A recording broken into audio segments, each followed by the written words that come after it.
Saudi Arabia के crown prince Mohammed bin Salman Indian Premier League IPL में 30 billion dollars तक invest करना चाहते हैं।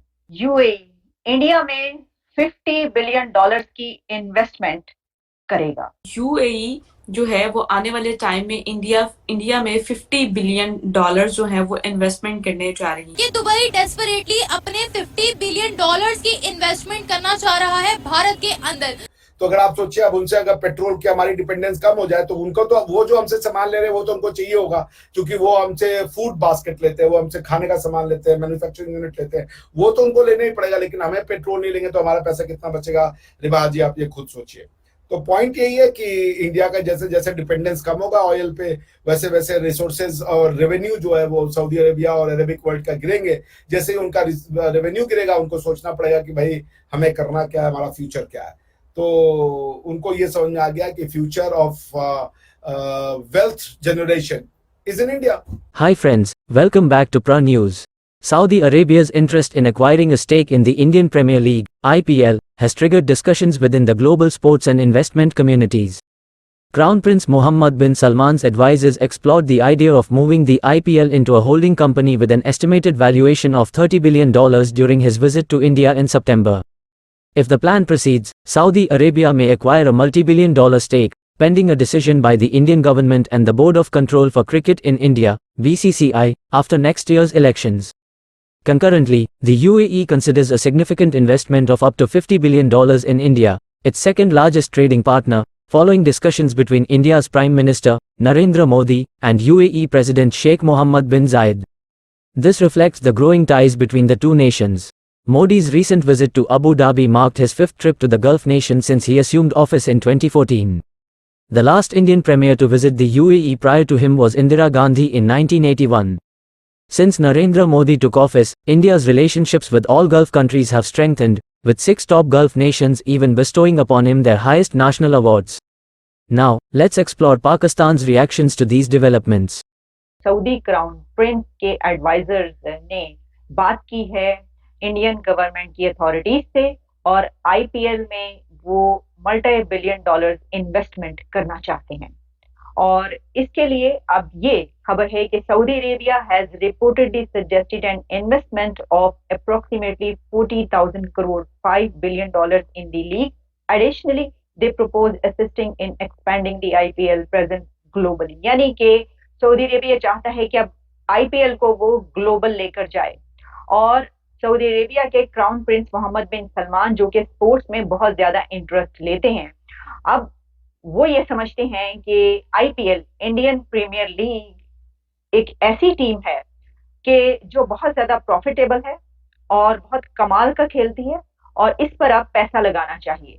और यही वजह है कि अब हर तरफ ये खबर चल रही है कि सऊदी अरेबिया जो है वो बड़े स्टेक्स इसमें रखना चाहता है।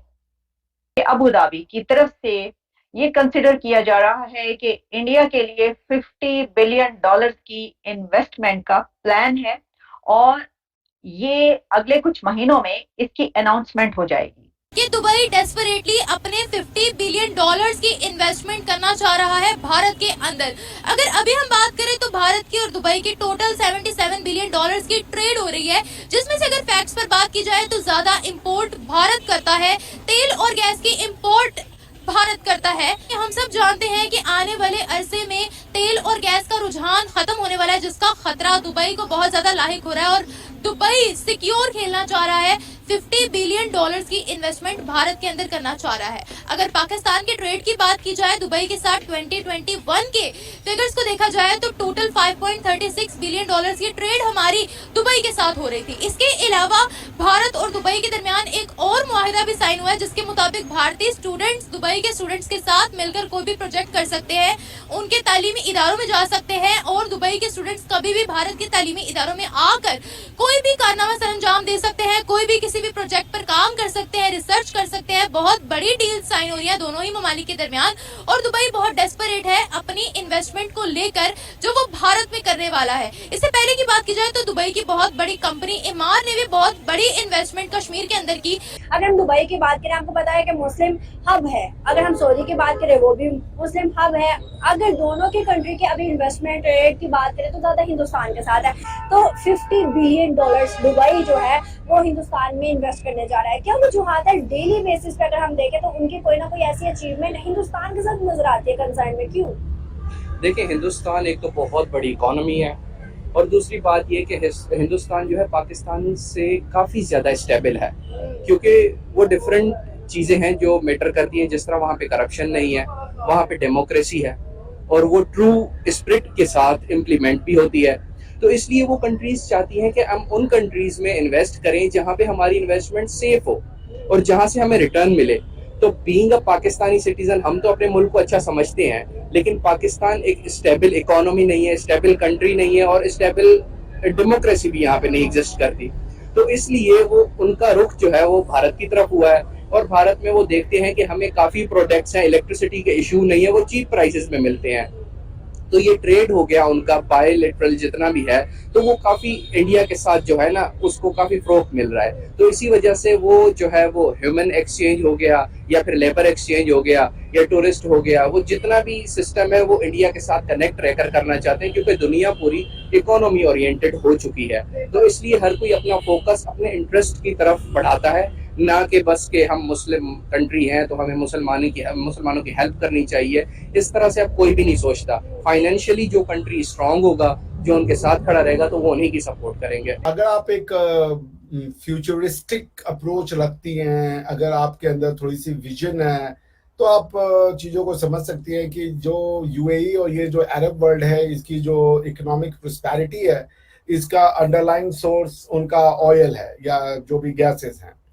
तो दुनिया जिस तरीके से फॉसिल फ्यूल से दूर हो रही है, क्योंकि फॉसिल फ्यूल आपको पता है as a source of energy ना तो ये क्लीन है, as a source of energy ये बहुत लिमिटेड रह गई है, और as a source of energy ये आज की डेट में काफ़ी जो है वो इन्वायरमेंटल अनफ्रेंडली है।